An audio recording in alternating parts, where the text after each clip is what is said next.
financial aid is Kelsey Meyers. She is the assistant director. I hope I got that title right, Kelsey, of the financial aid office here at Cal U.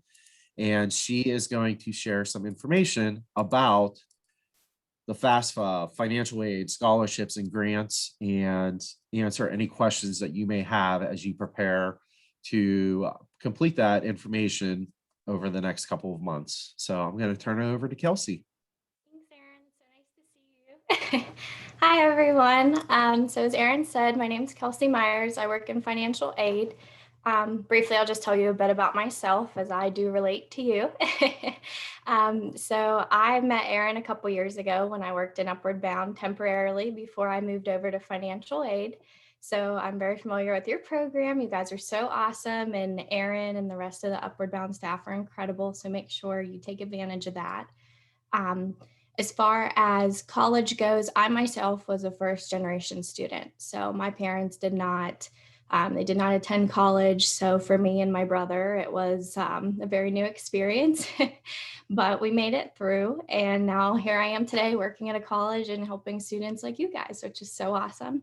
But as Erin said, the financial aid is such an important component when you're deciding where to go to college, and the financial aspect is really big in determining where you're going to go and kind of long-term plans for your higher education if you're choosing to go to college. So today I'm going to touch on financial aid. I'm going to do like an overview for you, and I want to do a screen share. I think it'll be easier for you to kind of see with my presentation. And then I'm actually going to navigate like the FAFSA website briefly so you can see what the website looks like. Make sure you're going to the right one. And then I'm going to go on Cal's website and just show you around a little bit just to see kind of what financial aid looks like, the scholarship section, things of that nature. So you're a little bit familiar with, the process and just an introduction of it. So I'm going to screen share so you can see my PowerPoint. You can just give me 1 second. Okay, can everybody see this? Yes. Okay, and let me. Okay, so as I said, we are coming from the Office of Financial Aid. Now, every single college, obviously Cal U, all colleges have a financial aid office. So it's really important if you start applying to colleges in the fall as a senior, when you get accepted, that is who you are going to be working with to figure out your FAFSA and whatnot. So for you guys right now, this FAFSA for you will open October 1st in this coming fall, 2021, okay? So you're gonna wanna do the 2022-2023 FAFSA. And I know that sounds a little like, oh my gosh, it's so far ahead. So 2022 will be, when you start, so fall of 2022, more than likely. And then that will run into spring of 2023. So you can do that application starting October 1st. The FAFSA, what it is, it's a federal application through the federal government that provides student aid and support for students attending college. So anyone in the United States can fill out this application. It's free. Make sure you're going to the government website. So it should say, as you can see there, studentaid.gov. Being it's a .gov website, it's a government website, make sure that's the one you're going to, because there are other ones that aren't the government website that will send a FAFSA, but they'll try to charge you, and you shouldn't be paying to do an application. So make sure you're going to that one when you do it. The FAFSA, what it's going to ask you, it's going to ask you about personal information, your household information, typically like parent income tax information, things of that nature. So if you're under the age of 24 and you have, you live with parents, have a relation with parents, they do require parent information on the FAFSA. I know some students, will say that they support themselves. They're, they might be 18, have moved out on their own, whatever. But if you do have relation with parents, it does require information, even if you are living on your own. So that is something they do require. It's pretty easy to fill out. You would go to the FAFSA website, which I will show you. And then you make an account, which is called an FSA ID.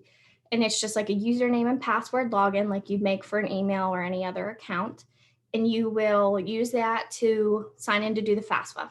And that is a very, very, very important thing to remember when you do it, because you will be using it every single year through college when you renew your FAFSA. So you want to make sure when you set that up that you save your username and password. It's very, very important.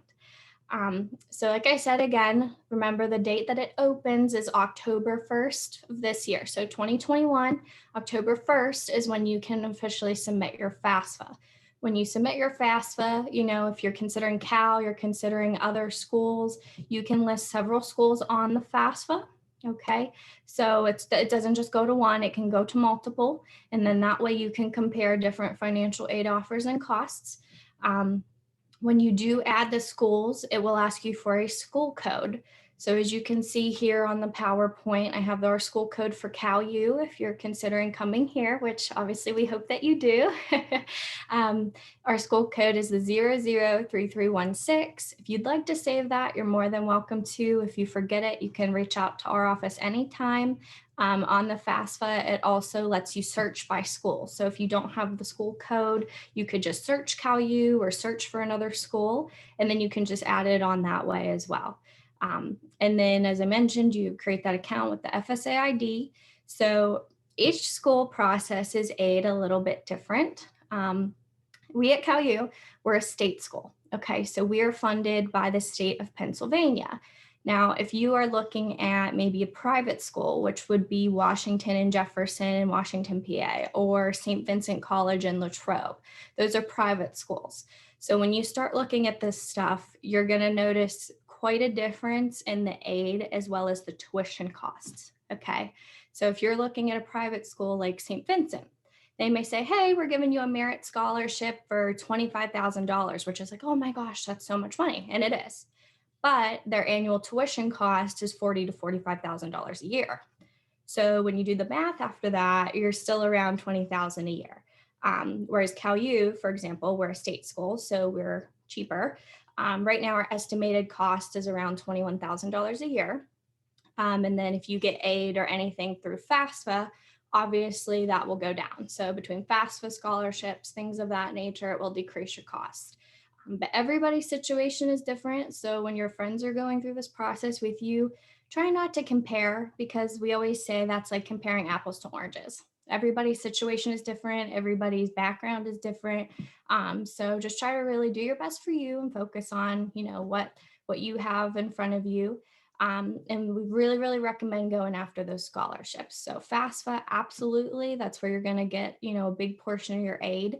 But if you can go after scholarships, so whether it's through your high school guidance office, the community, there's a ton of resources online. If you're involved in anything like Rotary, athletic, whatever, but that will be a huge, huge help to you. And that's the free money, so you want to avoid loans as much as possible if you can. Most people can't, but if you can, you want to go after the grants and the scholarships. So that's like an overview of that. And then we're going to go over, let me go back here. The different types of aid. So I just mentioned scholarships and grants. So that is obviously what you want to get, because that's the free money. Again, that's not the loans. So things through Cal U that we offer a Vulcan Merit Scholarship, which is based off of SAT scores, GPA grades, the transfer from high school. Most colleges will look at all of that upon your acceptance and your admission. As I mentioned before, if you're an athlete, athletics, it's possible a sports team may offer you a scholarship. So they do athletic aid. There's an award called the Federal Pell Grant. That is a free grant, again, through FAFSA. So that's free money you don't have to pay back. That is income and FAFSA based. So some students do qualify, some do not, but we really want to aim to hopefully get that from the FAFSA. And then there's also, it's called the FIA State Grant. So that's another grant offered through the state of Pennsylvania. So again, it's a grant, it's free money. All students are considered for this when they submit a FAFSA, as long as you submit it before May 1st. So obviously it's not going to be this May, but it'll be next May of 2022. You want to make sure you have that FAFSA done before then to be considered for that as a PA resident. Okay. And when you do that, it will only send it to the first college of your choice. So, if you say you send it to Pitt, and then you change your mind and decide to come to Cal U, we would have to adjust the FIA grant to be sent here for you. So it is based on, again, like financial need, athletics, other talent such as academics. For the scholarships and grants, they are free. They do not need to be repaid. So that's what you want to go after. Then the second item, as we all hear about all the time in the news from people we know, would be student loans. So you can get student loans through the FAFSA application. All incoming freshmen are offered $5,500 regardless of where you attend. So there's two types, as you'll see listed there. There's a subsidized and unsubsidized loan. So one accrues interest. The unsubsidized loan accrues interest right away. So what that means, it's more expensive in the long run for borrowing the money because it accrues interest. The subsidized did not accrue interest until after you graduate and start loan repayment. So those are two loans that are offered through FAFSA. There's other loan types such as a private loan, which you can just get from your bank. So a lot of people do go that route if they don't have enough to cover. But again, we want to aim for those grants and scholarships. And then the student employment. So there is a process called work study that most colleges offer where you can obtain a job on campus and you get paid for it. So you, here at Cal, we do ours on, you get 8 hours every week. You get paid every 2 weeks, just like a part-time job, and then you get a paycheck. Now you can choose to use that money towards paying your tuition costs, or you can use that, for books, food, other living expenses you may have while you are attending. So those are the different types of aid. And then this is just for you guys to kind of take a look at what costs look like. Okay, so this is just, again, I just want you to look at it to see a figure. This is what we have for this year from our billing department. So for our in-state tuition is $7,794. That's not including the fees. So fees go towards things like our tech services, the gym, keeping the gym nice and updated for our students to use, things of that nature. So if a student's commuting, you'd only be looking at the tuition and the fees, which total, it's a little over $10,000 a year. So that would be roughly like $5,500 a semester with everything taken into account. Now, for a student planning to stay on campus, we would be including all of those charges. So that would be the tuition, fees, room, and meal plan. And I believe that's around $21,000 for a year. Then you'd be looking at roughly, $10,500 or so a semester. So just so you have an idea of what these costs look like, they are subject to change every year, but this is just, I think it helps to really see it because I know I always wondered, what it costs, but it helps to see it and see what each item really does cost. And then this is based on full-time enrollment as well. So that would be you take at least 4 classes a semester would be the cost. And then just other things that you can expect. And this is where I'm going to let us explore a little bit. And I want to go online to show you some things. So your books and supplies when you start school, they're not included in your costs. So those are an additional cost you want to, make sure you prepare for. Books can vary every semester depending on what your professor requires and depending on what classes you're taking. So as you mentioned about scholarships, we want to absolutely search for those. So I'm going to pull up Cal U's website so you guys can kind of see, what the scholarships look like. So everybody can see this? Yeah. Okay, cool. So this is Cal U's main page. And then if you go on here and you want to look around, that's what I want to show you so you can maybe familiarize yourself with it a little bit. So we would go to the costs and aid. And then we're going to scroll down. And it gives you all kind of information. So you can request info, you can apply to admissions, you can request to visit campus. So the tuition and fees, that's going to get into what we just kind of looked at on the PowerPoint for the costs. And again, no matter what college you attend, you're able to look at this on their website. It's important to be able to compare different costs and look at things ahead of time. Here's another section about costs, which is like a breakdown. And then we're going to go into the financial aid section. So when we get in here, if you have any questions, you can find it in here. If you like to read, if not, you can absolutely ask us. So We have a big overview of how everything works. We have undergrad aid, grad aid for grad students, scholarships, grants, loans, all that stuff. It's all here on the left-hand tab. So I'm going to go to scholarships because that's what we were talking about. So this is our section, and this explains how all of them are awarded. So as we mentioned, there's the Vulcan Merit, and you can see here we have a chart. Now this shows how this is determined through admissions based on your GPA. And I believe they're not doing SATs because of COVID right now, but it shows you the matrix of how, if you get a certain GPA, what you're eligible for is a scholarship. And it is renewable. So some scholarships are renewable that if you do really well, you keep your grades up, you can get them every single year, which is the goal. So that would be just an example of one of our scholarships. We have that same scholarship for transfer students. And then here's our section where it gets into a lot of different ones. So we have, this is called the APSCO scholarship. It's through like our faculty. They sponsor this, and then it gives you the description, tells you how to apply.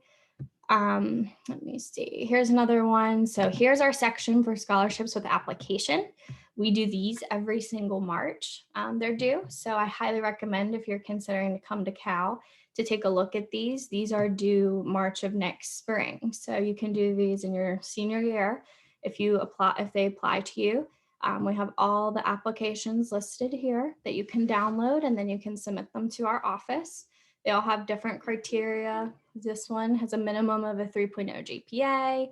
Wants you to write an essay to demonstrate your character, things of that nature, and they're all different. So I'm sure you can find at least one that applies to you that you can submit an application for. There's about 20 just in that section.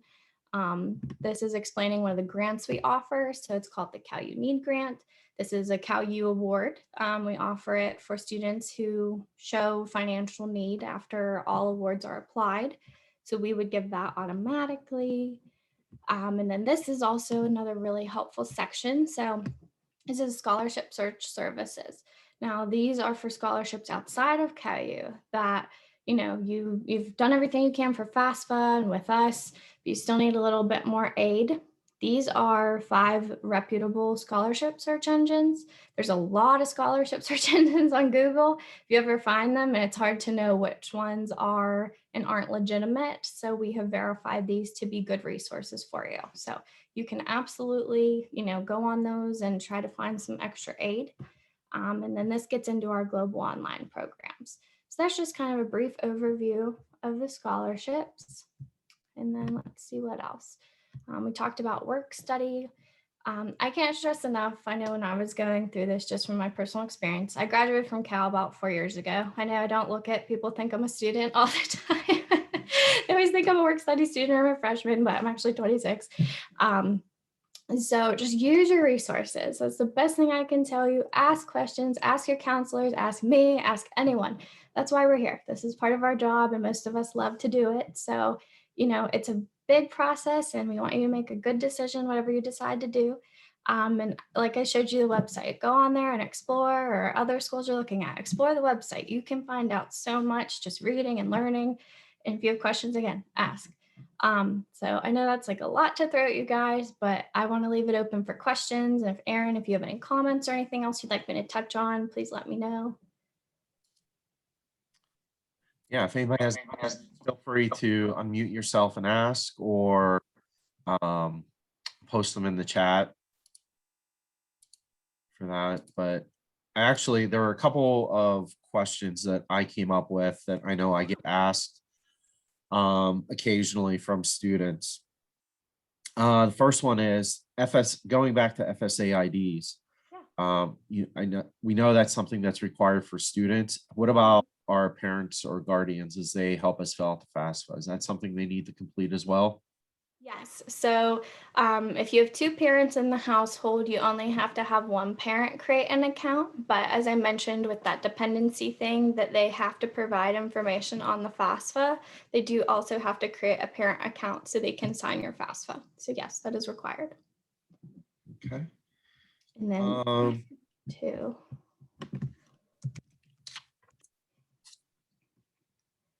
I just wanted to show you guys what the FAFSA website looks like real quick too, while Aaron's looking for the other questions here.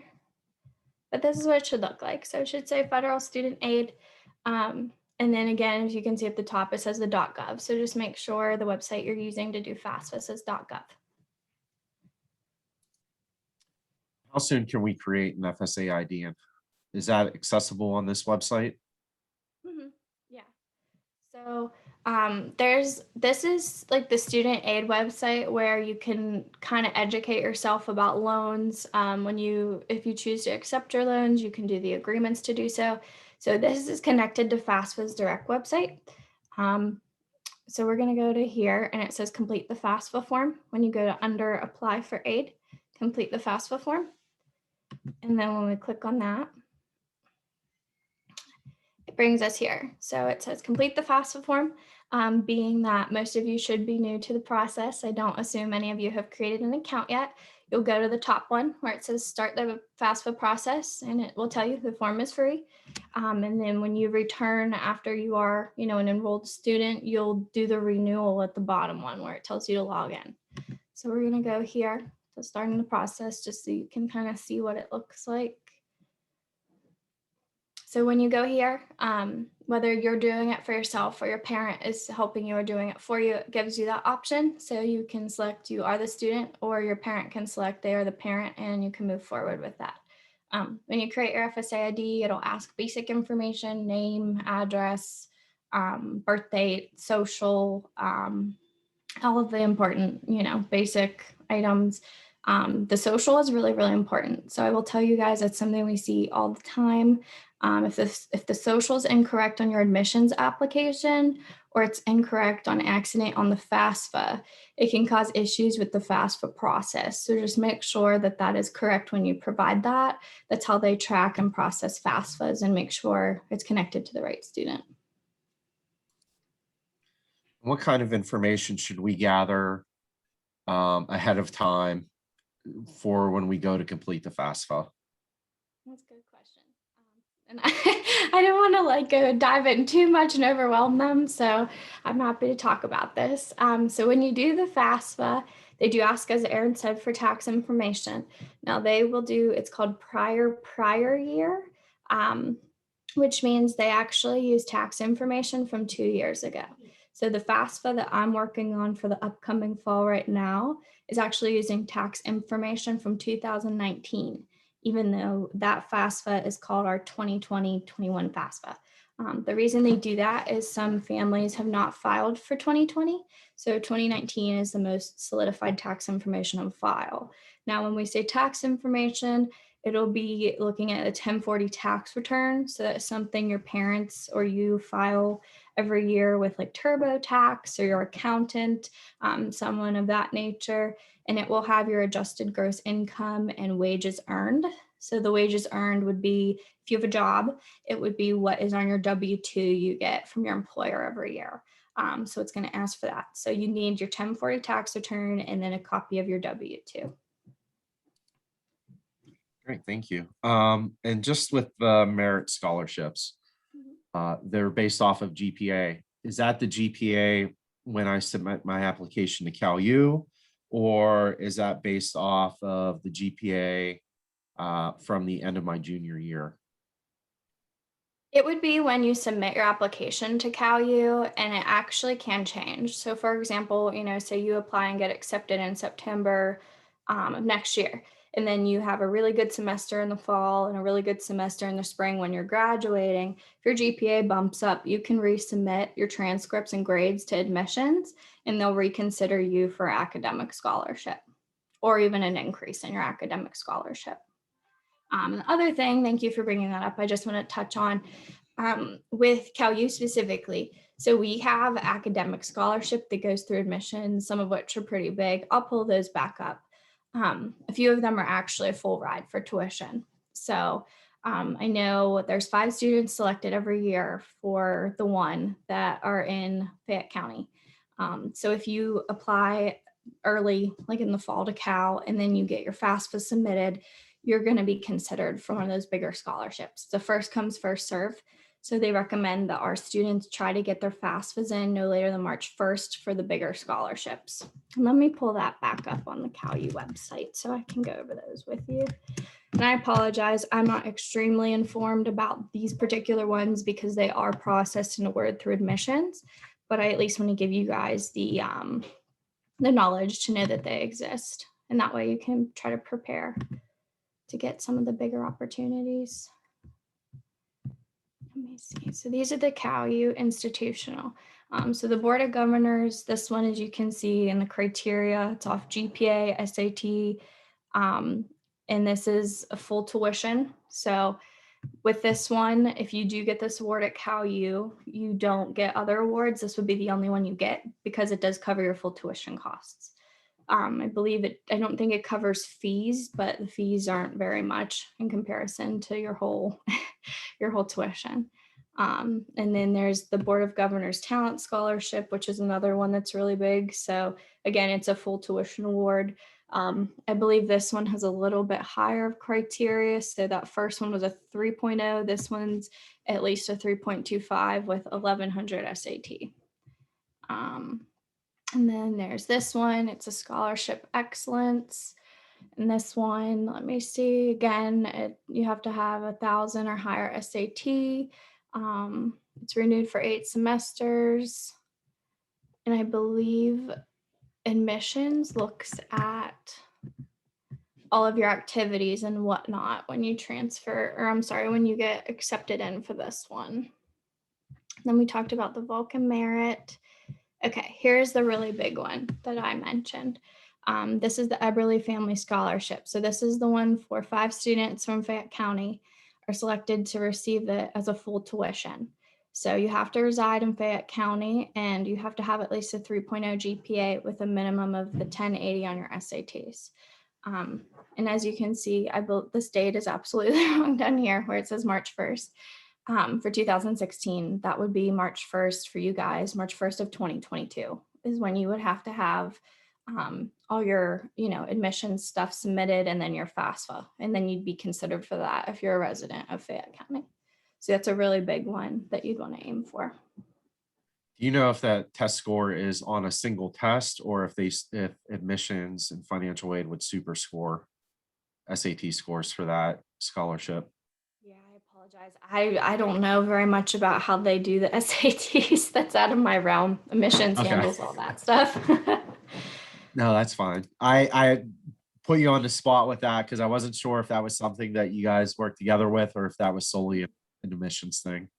Yeah, they as far as the grades, like the high school transcripts, SATs, that's all admissions. We don't really touch any of that. We'll look at GPA to do scholarship renewal. So if you're a current student, you're in your sophomore year, junior year, whatever, and you're getting good GPA, we're informed to renew your scholarships as long as they're renewable. But that's about the only time we get into the GPA stuff. Okay. Ariel asked a good question, and I think it can go a couple different ways, but she asked, how quickly do you have to pay for college? That's a good question. That's a really good question. So at CalU, we personally bill every semester, okay? So you would get a bill, say you start in the fall. You would get a bill, we send bills out in July. We ask that your aid is in place or you have a payment plan secured by middle of August. Now, we at our school do not prevent students from starting if the bill is not paid. Some schools do. So some schools will not let you start or take classes if it's not paid in full or the aid isn't secured and on the account. At CalU, again, we do not do that. We let our students start. We try to give benefit of the doubt that you're either still getting it situated or, you're trying to figure out how to come up with the funds. So in that note, you have to show proof of the aid and have secure funding before starting school if you want to avoid a hold on your account. As far as if you borrow loans. So if you borrow loans and you need to pay those back. Now, if they're federal loans, which are the loans through FAFSA, you will not pay those back until 6 months after you graduate from college, as long as you stay part-time. So that you don't start paying on until 6 months after you're done with college. Now, if you would do something such as a private loan where you go through your bank, That's kind of dependent on your lender. They're a private lender, so they get to make up their own rules as to when you have to start repaying. There are payback options with the federal loans, so make sure you explore what those are. So that way you can figure out what might be the best option for you in regards to how much you pay back when you do start paying back those loans. And I'll just use myself as an example. I just paid off my undergrad loans about a month or so ago. So it took me 7 years to pay off my loans, and that includes some time when I was in school and wasn't paying loans. So it just varies and depends as far as the loans go. So, but that's a good question, Ariel. It's a really good question. And I know those repayment plans, they can be income based too. So the lenders will offer you, depending what you're making out of college, your repayment each month can be based off of what you're earning at that time for your job. Good. And then the other question I had was that on the one slide you showed the cost with books, meal plans, and a couple of other expenses with tuition. How are those numbers determined for the books and meal plans, and can they vary? Yeah, so they can absolutely vary. Now, books are determined a couple ways. So the books are either, the cost of the book is set by the bookstore, or by if you use another purchaser such as Amazon, Chegg, someone like that, they set the price of the book. So that's something that's kind of hard to predict too far ahead. You'll be able to do so closer to the semester starting when you get your schedule, and the bookstore or your professor will notify you of what materials are available. We like to estimate about $500 a semester for books. Just that's a rough estimate. That could be sometimes a little bit higher, sometimes could be a lot lower. I know one semester, I don't even think I spent $100 for books. I spent like 75. So that can absolutely fluctuate. As far as the tuition and fees go, the costs of that are determined at CalU. So again, we're a state school. We have a board every year that determines our tuition costs and determines if they stay the same or they increase. So for right now, our tuition costs are staying the same for this year. They're not increasing. They are determined by this board of individuals associated with the state. That goes based on obviously the economy, the financial situation of the university, etc. So that's a tuition and fees.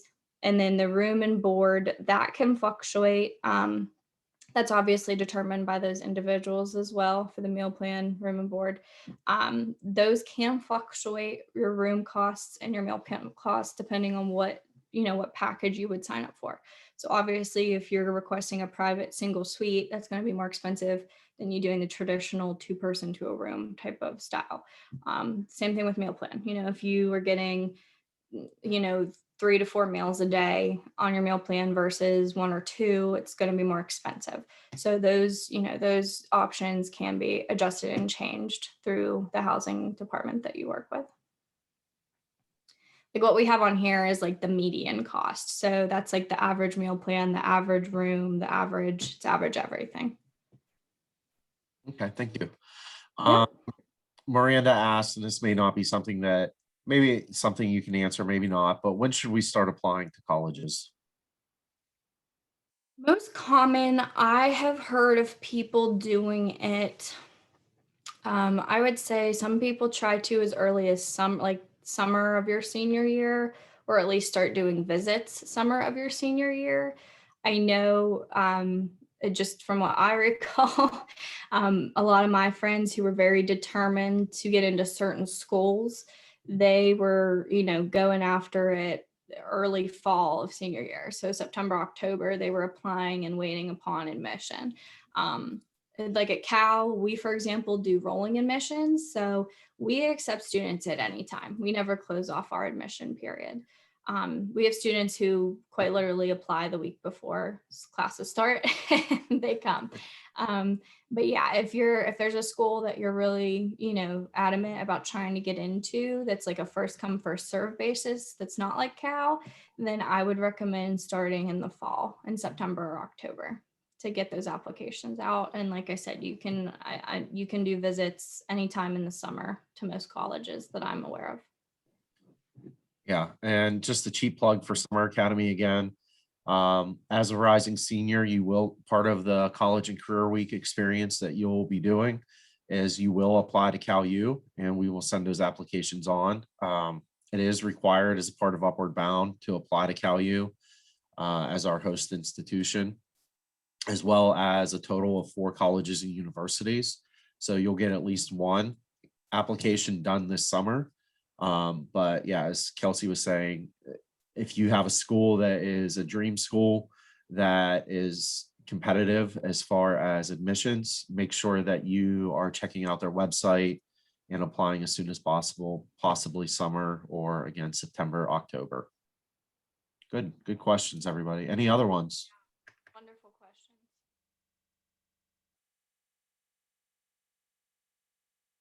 All right.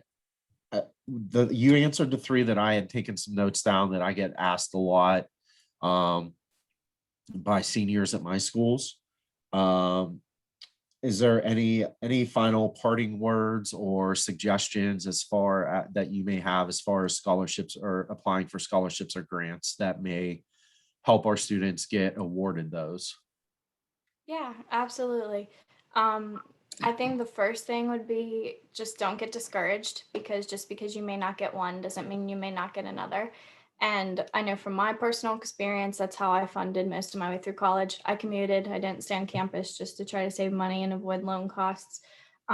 So, there were some I absolutely didn't get, my friends got, or I didn't even come close. But there were other ones that was like, oh, yeah, maybe it was only $200 here, $500 here, but I can tell you that absolutely adds up over time. So, that's more money that's not out of your pocket and not a loan that you have to take. So just go for everything and anything that you can find and you're eligible for. And yeah, I think like as Aaron said, we discussed just if there's schools that you're really into, try to do your research and just look at what they can offer, look at what scholarships are, open and being given to students. I know with us, like I said, we have ours on our website, and once you're an accepted student, we even send them out through the announcements. So just try to do your research and put yourself out there and do as much as you can. I know my school, I went to Elizabeth Forward. Our guidance office, we had our guidance counselors would get them towards like the end of senior year that were from some of our alumni from EF. So they would donate money and we could apply at the end of senior year. I don't know if your high schools offer that or something similar, but that check in your community. I know there's a lot of businesses and stuff that will offer scholarships or memorial foundations, things like that. But yeah, just go for it.